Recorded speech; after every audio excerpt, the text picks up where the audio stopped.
Hey guys, and welcome back to another episode of Nana's channel. And today we are going to be going over workers visa. Yes, that's right. We are starting with workers visa and specifically H1-B visa, but we'll go over how you can see the rest of them because there are a total of 15. And the channel, of course, is geared towards my Ghanaians, but anyone can utilize the information I am providing during the videos. And if you see me looking down, of course, I have my notes because there's a lot. It's a lot. Ghanaian citizen and your dreams of working in the US. So say for instance, you've Googled a company that just fits what you're doing, or you currently may be working for a company that does approve visas or sponsors visas for immigrants. Definitely start to do your research on them. You may be wondering, of course, about the process of attaining your workers visa, but here's a guide and a few steps to help you along your way. Now, the first thing you need to know is that the U.S. offers various types of workers visas. Once again, there's 15 total workers visas.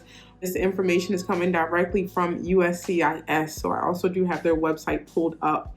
But the most common visas, and this is also listed on their website, for employment in the U.S. include your H-1B, which is the one that we'll be reviewing, your L-1, your O-1, and an EB-3 visa. Each visa category has its own specific eligibility criteria and application processes, so make sure you read through thoroughly to make sure that you are picking the right visa that it works for your employment options. It's important to determine which one suits you. To begin the process, you'll need to find a U.S.-based employer. So you have to have an employer here that is able and willing to sponsor your trip. They will be starting out this process for you by completing your petition through the USCIS. And that form that they'll be completing is actually an I-129. And right now, the price in total for filing that is $460 as of today's date, January the 20th. 2024. $460 is the filing fee. Most employers that do sponsor visas or sponsor immigrants do take care of that fee. So make sure you do work hand in hand with the employer and whom you are seeking immigration through. Now to begin, of course, you have your employer. The employer will fill out the petition, which is the I-129 on your behalf with USCIS. Make sure you continue to look on their website, uscis.gov, so that you can stay up to date with this information. The petition will outline the details of your employment, including your job description, your salary, and the duration of your stay.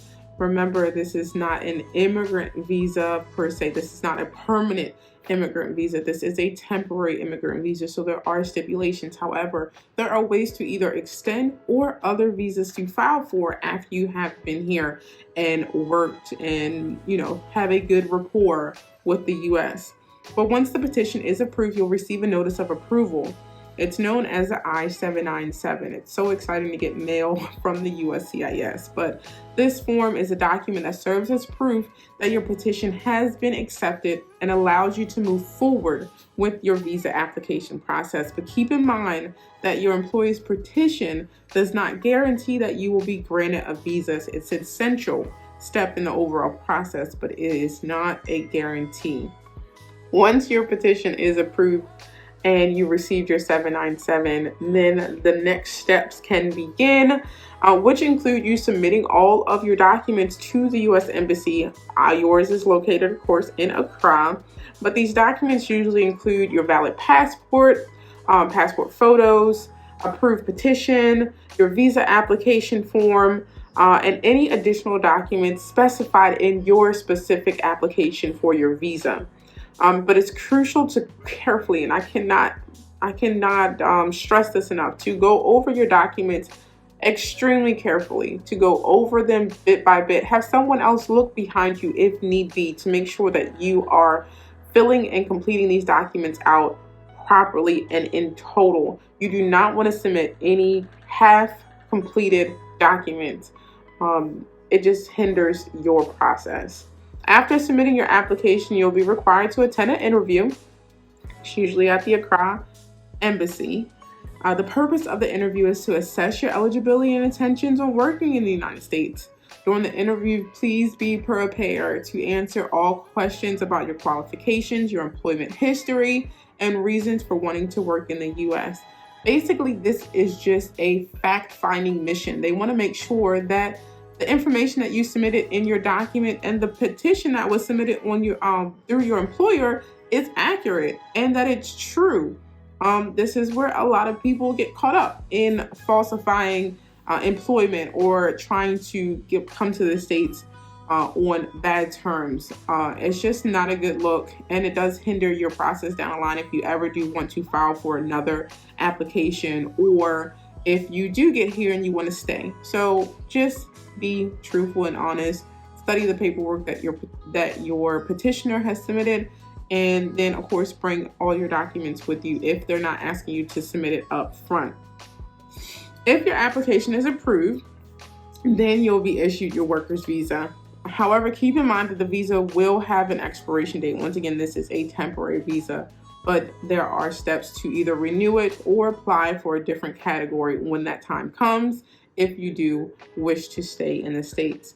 It's important to note that the worker's visas process can be complex and time consuming. It's all processes right now can be complex and time consuming. So making sure that you already know that this is going to take some time, keeping up to date with the time frames through USCIS as well as travel.state.gov. That is the other website that you're going to want to save in your browser, want to star in your browser, is travel.state.gov. Give you an idea about the time frame of your visa process. And then also gives you an idea of where you're at in the process. So those two websites, please stay up to date. Also on travel.state.gov, that is where they do post like important information or updates about citizenships or things that are going worldwide. On like right now, they have a worldwide caution that was submitted on October 19th, but we'll get into those details later. So we talked about the H-1B visa, and I'm just going to pull it up real quick once again on USCIS. Now this is for a specialty occupation. So whether your specialty is electrician, your specialty is a nurse, a doctor, a lawyer, a teacher, those are your specialties, and you can file for the petitions, or your employer can file for those positions through those specialties. Each visa category has its own link on USCIS, so get familiar with this page. And I opened up the H-1B specialty occupation worker. They have a checklist. So I prefer to print out all of my documents. I don't know how, if you guys have watched the previous videos of me preparing our documents for our visa, there was so much paper, but I would rather deal with paper, print it out, and be able to check off of this checklist so I make sure that I'm submitting everything. So if you're able to print it off. And for the H-1B visa, the specialty occupation visa, which is once again one of the most filed, there are 6 bullet points asking, did you provide the following? So evidence the beneficiary maintained status, if they're seeking to change status, so that's if you're already here and you're seeking to extend your stay. You have evidence showing the proposed employment qualifies as a specialty occupation. So, making sure that you do have a specialty or you are certified in that specialty. The next one, of course, is showing the evidence that you do have that qualification, and then a copy of any required licenses or permission for the beneficiary to perform the specialty. So if you are a nurse, being licensed as a nurse, or if you are a electrician, making sure you do have your electric certification and things such as that nature.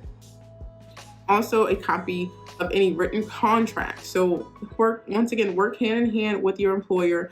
A lot of the employers, or mostly I hope that all of the employers that are willing to sponsor an immigrant have already looked up on this. Once again, this is on the employer side of things to make sure that they do present it to the USCIS when they are applying your I-129.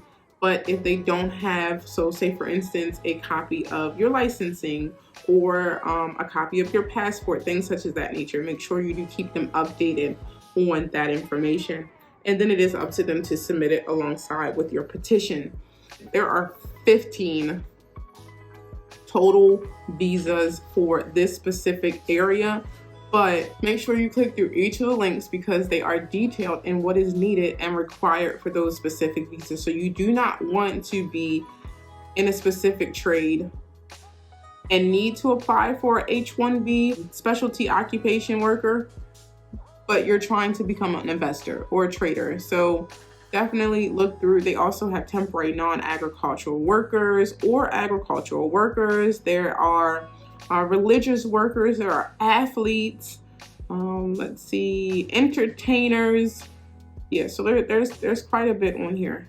Look through them. If you guys are currently going through a process for a worker's visa, comment down below. Let me know where you are in that process, or if there's a specific one that you want to get deeper into, then also comment that. Don't forget to like, subscribe, and comment as I continue to bring you updates through this immigration journey on my channel, and follow my social media pages as well, as I do post there more often than posting here. But I do want to thank you guys for watching, and as always, stay blessed.